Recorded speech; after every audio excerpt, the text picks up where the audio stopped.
तो इससे बड़ा कोई हमको आज तक नहीं मिला जो जीवन में, अपना पूरे जीवन में, अपने पूरे फैमिली में, अपने पूरे मोहल्ले में, अपने पूरे समाज में और कल्चर में पूरा का पूरा ही सनातन को उतार दिया। इससे ज़्यादा सनातन को उतारना जीवन में और कोई नहीं कर सकता। सारे यूनिवर्सिटीज़ और लाइक जो ज्ञानपीठ था वो सबको तोड़ा गया। अब मान लीजिए उड़ीसा, पश्चिम बंगाल, बिहार, इस रीजन में कभी कोई प्रॉब्लम हुआ, कुछ लोग क्या कि भाई यहाँ बहुत प्रॉब्लम हो रहा है, वो थोड़ा सा पश्चिम में, राजस्थान या गुजरात में शिफ्ट हो जाए, तो क्या वो वहाँ से आया हुआ आदमी है? नहीं है। प्रकृति का गला दबा के हर चीज़ को करो, इससे बेटर ये था कि आप प्रकृति के संयोग के साथ सारी चीज़ करो।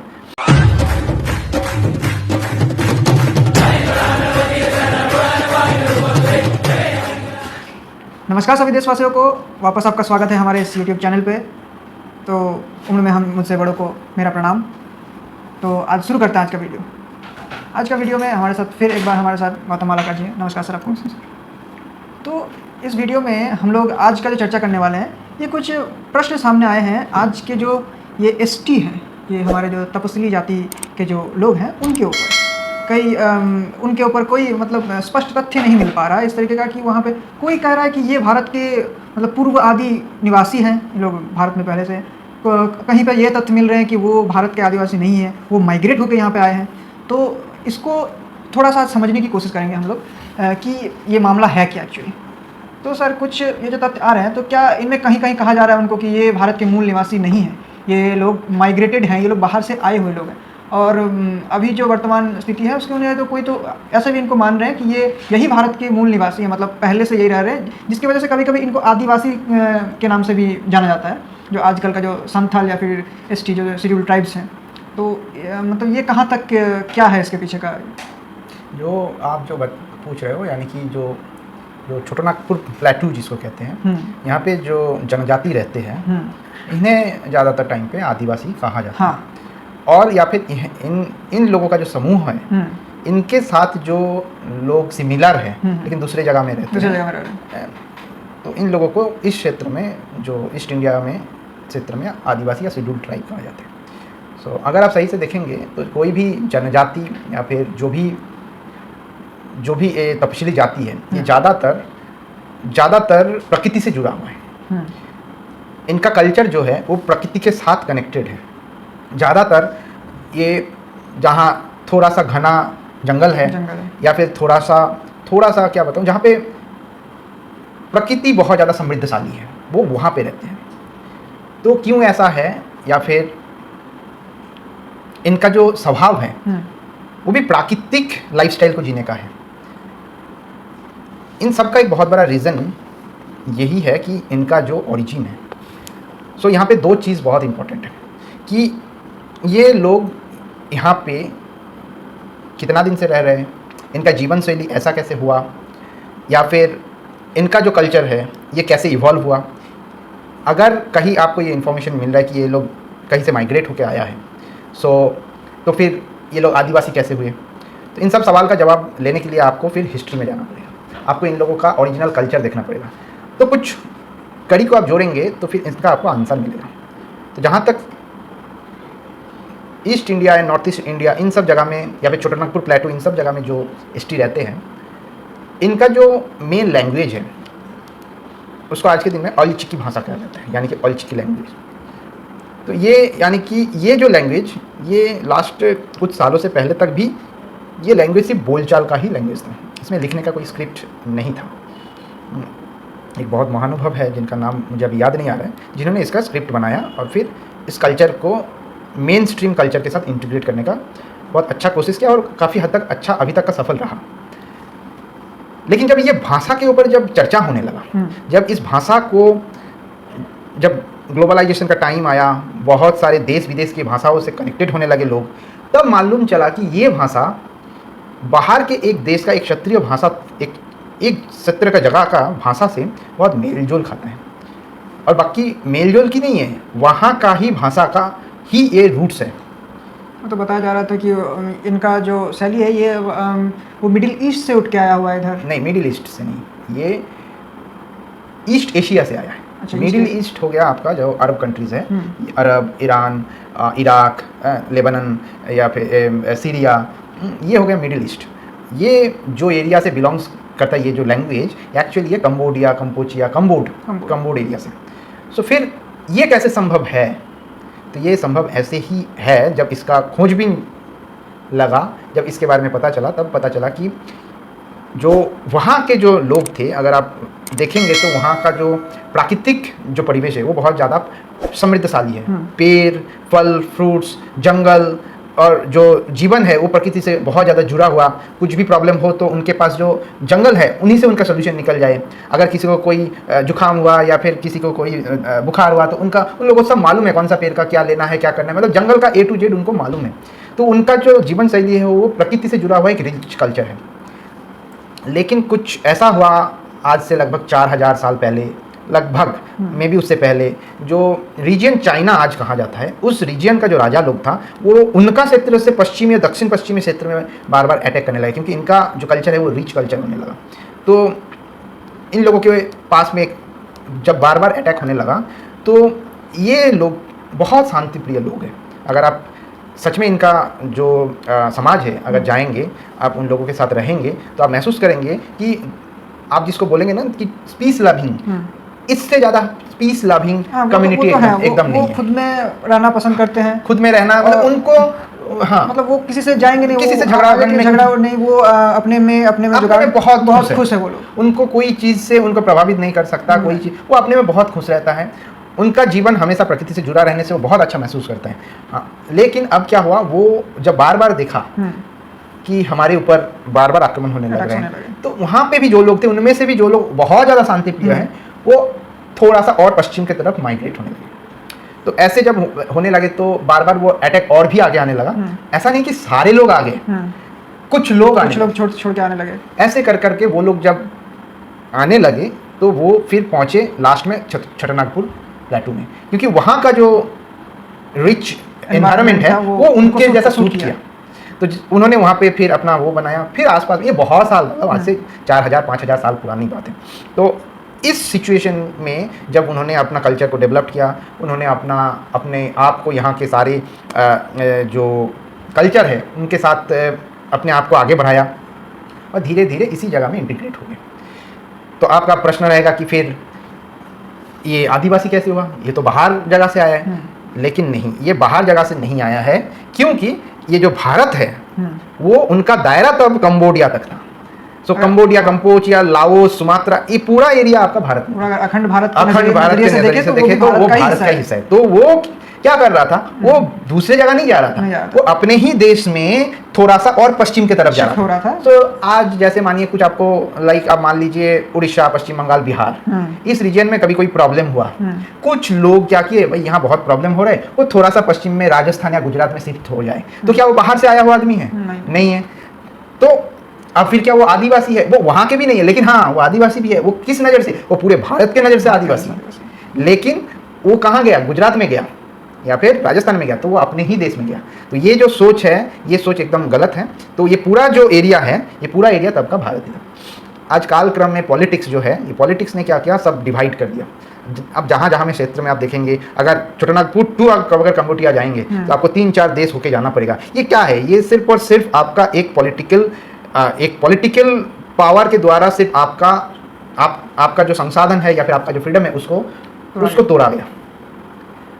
तो ये जो कल्चर है, ये कल्चर को ऐसे ही नष्ट कर दिया गया ताकि आप अपने रूट्स के साथ ना जा पाए, ना जुड़ पाए, या फिर आपका जो ओरिजिनल जो स्वरूप है वो आप तक पहुँचे ही ना, आप जान ही ना पाए। और ये जो ट्राइब है, ये ट्राइब तो अभी जो फिलहाल ये अर्बनाइजेशन में इनका कुछ खास इंटरेस्ट तो है नहीं, और ये उसके वजह से ये तो प्रॉब्लम में आ रहे हैं। नहीं, ये ऐसा नहीं है कि अर्बनाइजेशन और डी अर्बनाइजेशन, ये जो कॉन्सेप्ट है ये पहला बार हमारे देश में हो रहे हैं। तो अभी कुछ दिन पहले अर्बनाइजेशन हुआ। अभी आप देखेंगे कि कुछ लोग ऑलरेडी एक मूवमेंट शुरू कर रहे हैं, de urbanisation, back to the village, back to the like roots, और बैक टू द प्राचीन परंपरा, नॉट प्राचीन परंपरा, back to the mother earth. और आइडिया और ये नैरेटिव पश्चिम का ही है, इंडिया का अभी भी नहीं है। सो अर्बनाइजेशन में इन लोगों का इंटरेस्ट क्या? अर्बनाइजेशन में पूरे इंडिया का ही इंटरेस्ट नहीं है, क्योंकि अर्बनाइजेशन में कोई भी अच्छा चीज़ नहीं है। सिर्फ इकोनॉमिक डेवलपमेंट छोड़ के अर्बनाइजेशन में और कोई चीज़ अच्छा अभी तक नहीं दे पाया। बाकी सारी चीज़ें बिना अर्बनाइजेशन होके भी संभव था। आप प्रकृति का गला दबा के हर चीज़ को करो, इससे बेटर ये था कि आप प्रकृति के संयोग के साथ सारी चीज़ करो। ये जो कम्युनिटी है, आप इसको मार्क करिए या फिर आप इसको समझिए कि ये हमारा कल्चर में आज 4-5 हज़ार साल का कल्चर में वो कभी भी ट्राइब नाम पे संबोधित नहीं हुआ। वो भी उतना ही इस जनजाति के अंश है या फिर वो भी उतना ही सनातनी है जितना कि बाकी पूरा देश। बस उनको किसी एक कारण बस आज भी वैसे तकमा झेलना पड़ रहा है जो कोई भी नहीं चाहेगा। कोई भी इंसान नहीं चाहेगा कि हमको एक अलग ट्राइब बताया जाए। कौन अपने आप को गौरव महसूस करेगा? तो कोई नहीं महसूस करेगा। तो इस चीज़ को समाज को समझना चाहिए। मे बी ये कुछ कागजात में या फिर कोई चीज़ में ये चीज़ चल रहा है, बट समाज को इस चीज़ को समझना चाहिए कि वो कोई ट्राइब नहीं है।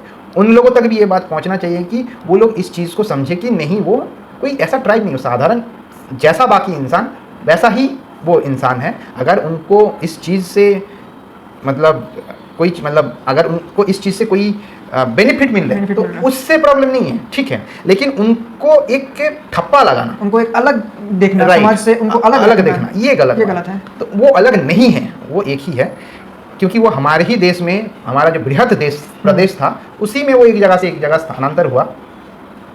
तो इसमें उनका कोई वो उनका कोई रोल नहीं है। आपका जो मेन प्रश्न था कि ये अर्बनाइजेशन में इंटरेस्ट नहीं है, क्योंकि वो उनका कल्चर ही प्राकृतिक है। उनका खान पान, उनका रहन सहन, ये सारी चीज़ें प्रकृति से जुड़ा हुआ है। कमाल है। उनको कुछ भी होता है, उनको जंगल के बाहर कुछ जाना ही नहीं। उनको जो मिलना है, जो खाना है, जो वो उसी में अपने आप में बना भी लेते, कर भी लेते। उनको लकड़ी, खाना, पानी वो उसी में सब अरेंज कर लेते। ये सारे चीज़ का प्रॉब्लम का एक जड़ है, उसको बोलते हैं व्हाइट मैन बर्डन। तो आपको इस बात को समझना चाहिए। ये आज के दिन में पॉलिटिक्स होकर इंडिया में चीज़ें गलत हो गया, बट आज से 150 साल 200 साल पहले या 300-400 साल पहले से ये चीज़ शुरू हुआ कि जो यूरोपियन कंट्रीज़ था, उन लोगों का एक सेल्फ प्रोक्लेम्ड एक आइडियोलॉजी था। वो था कि व्हाइट मैन बर्डन, यानी कि इस पूरे दुनिया को सभ्य बनाने का बर्डन उन लोगों के ऊपर है। सो वो बाकी कल्चर को कल्चर समझते ही नहीं थे। उन लोगों को ये लगा कि ये जो है ये जो प्रकृति से जुड़ा हुआ जीवन यापन करते हैं, उनका लाइफस्टाइल कोई लाइफस्टाइल का रोल मॉडल हो ही नहीं सकता है। उन लोगों को जबरदस्ती टान के निकाल के उनको जबरदस्ती टाई पैंट, शर्ट पैंट पहनाना होगा।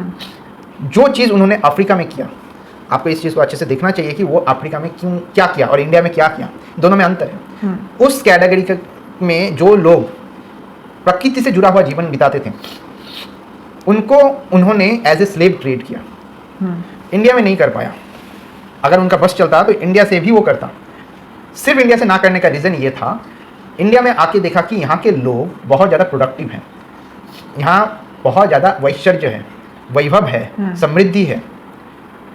ये दोनों चीज़ जब उनके अंदर में नज़र में आप देखिए अच्छे से, अफ्रीका में देखा कि कुछ नहीं है, ना रिसोर्स है, ना रिसोर्स है, जो भी है मिट्टी के नीचे है, तो पता नहीं चला तब तक।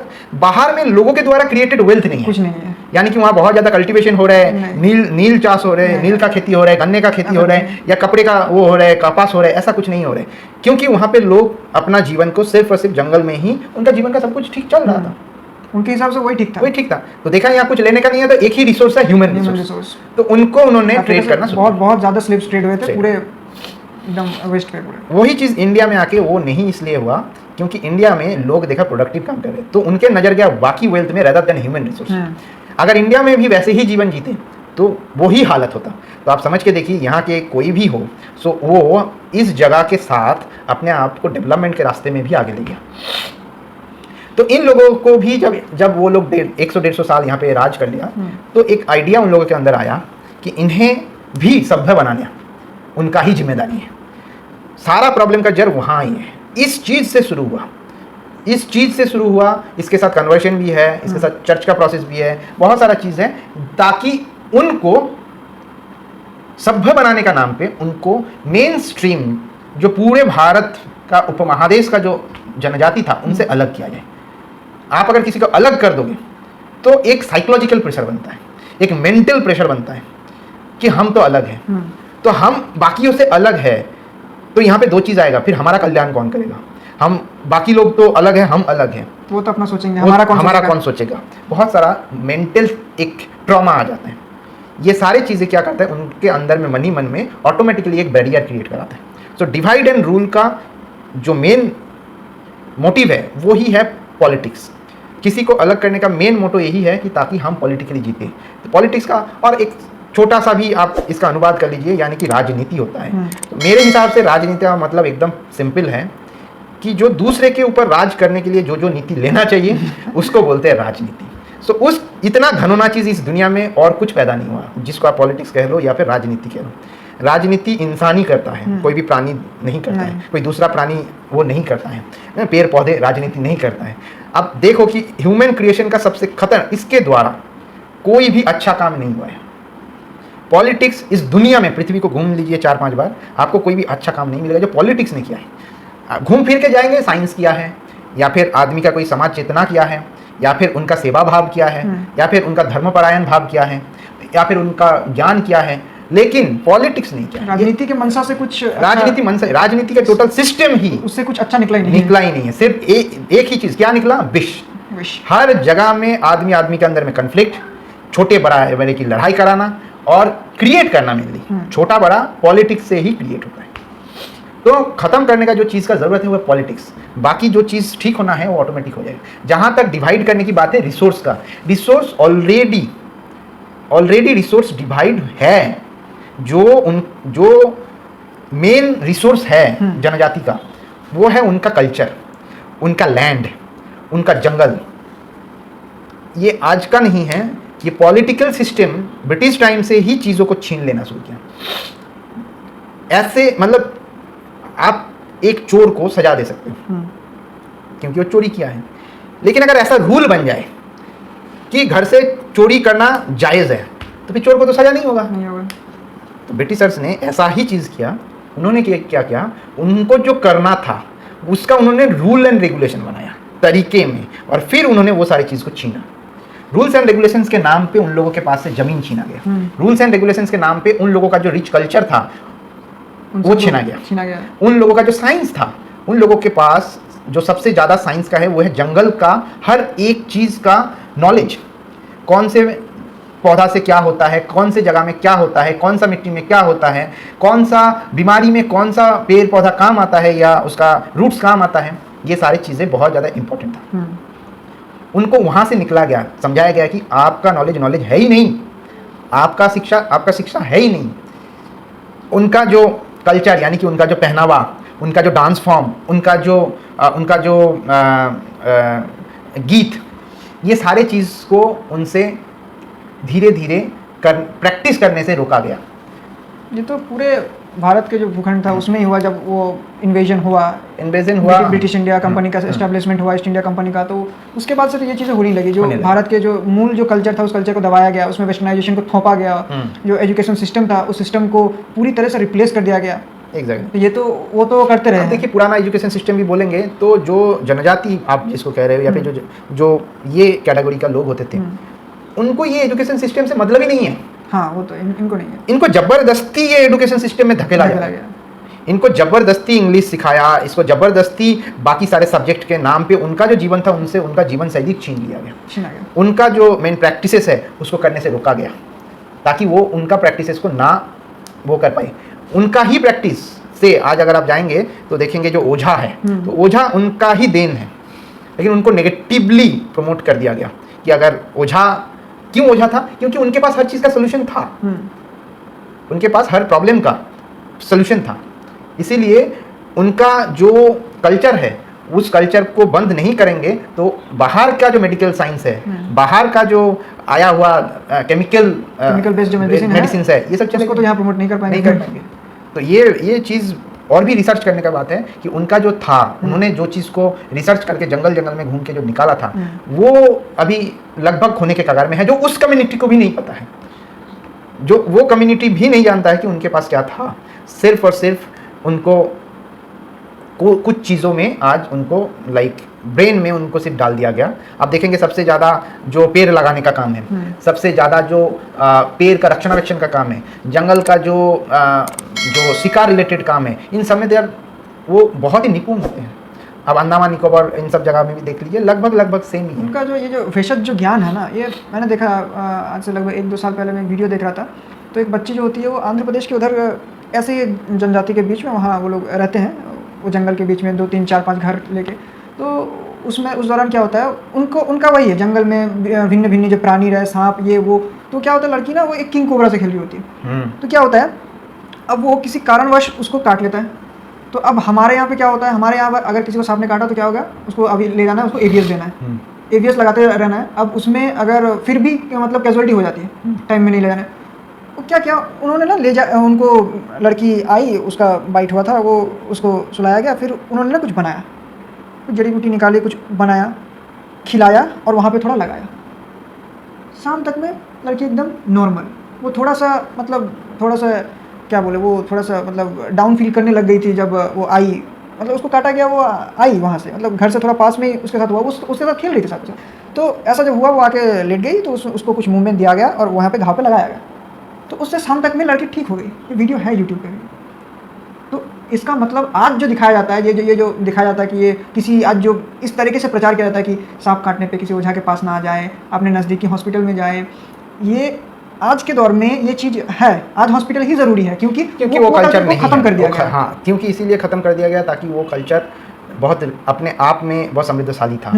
आप सच आप माने तो ये सनातन संस्कृति में जो इस चीज़ का देन है वो इन्हीं लोगों का है, इन्हीं लोगों का संजीवनी देने का जो काम है इन्हीं लोगों ने दिया है। बस अब इनको अलग कर दिया है, इनको समझाया दिया गया कि वो अलग है, वो और बाकी लोग अलग है। तो ये झांसे में ना आए लोग, इस चीज़ से वो लोग समझे कि वो लोग जो ज़िंदगी उनका पहले था, ठीक है, वो सबसे ज़्यादा महत्वपूर्ण था, क्योंकि ज़िंदगी में सिर्फ एक लड़ाई के वास्ते ही ज़िंदगी जीना कोई ज़िंदगी नहीं होता है। जन्म जन्मांतर सिर्फ लड़ाई करते जाएंगे तो फिर आगे की जनरेशन को हम क्या देख के जाएंगे। तो आगे की जनरेशन को अपने सोच में रख के लोगों को ये सोचना चाहिए कि जो भी उनका ओरिजिनल कल्चर था वो 1000 साल चलने लायक कल्चर था, उनका रूट्स उसमें पहुँचे, उन आइडियाज़ के बारे में पहुँचे, उसको जानकारी ले, कैसे वो इस चीज़ का उनका जो पुराना ओरिजिनल जो DNA जो कंबोडिया, कंपोचिया, लाओस, वियतनाम, इन सारे जगह का जो एरिया है वहाँ से कैसे जुड़ा जाए, क्योंकि वो उनका गर्व का जगह है। वहाँ से ये सारे कल्चर उस जगह से डिस्कवर होके आ रहे, हर एक जगह का एक योगदान है, उस जगह से ये आ रहे। आप राजस्थान ले लीजिए, सरस्वती, सिंधु सभ्यता, वहाँ से अलग एक कल्चर आ रहे, लेकिन आ रहे तो नहीं बोलूँगा, मिक्स मैच हो रहे हैं, हर जगह का कल्चर एक दूसरे से लेना देना हो रहे हैं। तो इस गौरव को अनुभव करें और फिर अपने आप को उस वैभवशाली जो संस्कृति का वो अंश है, वो हिस्सा है, उस चीज़ को, उस डॉक्ट्रिन को आगे बढ़ाए, ना कि एक छोटे से मेंटेलिटी में कुछ चीज़ की उस सोच के साथ एक कुएं में बंद होकर रह जाए, क्योंकि ये भी एक कुआं जैसा ही हो गया। कुएं में उनको सिर्फ कुछ सामान देते रहो, कुएं से बाहर निकलोगे तो पता चलेगा कि दुनिया बहुत बड़ी है।